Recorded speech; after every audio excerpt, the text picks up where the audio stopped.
കരൾ രോഗത്തിന് ചികിത്സയിലായിരുന്നു. ശാന്തന് ശ്രീലങ്കയിലേക്ക് പോകാനുള്ള എക്സിറ്റ് പെർമിറ്റ് കേന്ദ്രം നൽകിയിരുന്നു. രാജീവ് ഗാന്ധി വധക്കേസിൽ ശിക്ഷാ കാലാവധി പൂർത്തിയാക്കും മുൻപ് വിട്ടയച്ച 7 പ്രതികളിൽ ഒരാളായിരുന്നു ശാന്തൻ എന്ന സുധേന്ദ്ര രാജ. ഇന്ന് രാവിലെ രാജീവ് ഗാന്ധി ഗവൺമെന്റ് ജനറൽ ഹോസ്പിറ്റലായിരുന്നു അന്ത്യം. പ്രായമായ അമ്മയെ കാണാനായി ശ്രീലങ്കയിലെത്താനും അവിടെ താമസിക്കാനും ശാന്തൻ നേരത്തെ ശ്രീലങ്കൻ പ്രസിഡന്റിനോട് സഹായം ആവശ്യപ്പെട്ടിരുന്നു. ആലപ്പുഴയിലെ RSS നേതാവ് രൺജിത് ശ്രീനിവാസൻ വധക്കേസിൽ പ്രതികൾ ഹൈക്കോടതിയിൽ അപ്പീൽ നൽകി. കേസിലെ എല്ലാ പ്രതികൾക്കും വധശിക്ഷ വിധിച്ചിരുന്നു. ഇതിനെതിരെയാണ് പ്രതികൾ ഹൈക്കോടതിയിൽ അപ്പീൽ നൽകിയിരിക്കുന്നത്.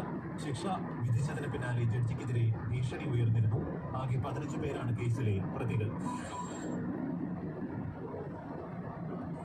ഗഗൻയാൻ ദൗത്യം 2025 ഉണ്ടാകുമെന്ന് ISRO ചെയർമാൻ S. സോമനാഥ് അറിയിച്ചു. വിക്ഷേപണത്തിന് മുമ്പ് 3 തവണ ആളില്ലാ ദൗത്യങ്ങൾ നടത്തും. ആദ്യ ആളില്ലാ ദൗത്യം ഈ വർഷം ജൂലൈ മാസത്തോടെ ഉണ്ടാകും. അടുത്ത വർഷം 2 ആളില്ലാ ദൗത്യങ്ങൾ കൂടി നടത്തുമെന്നും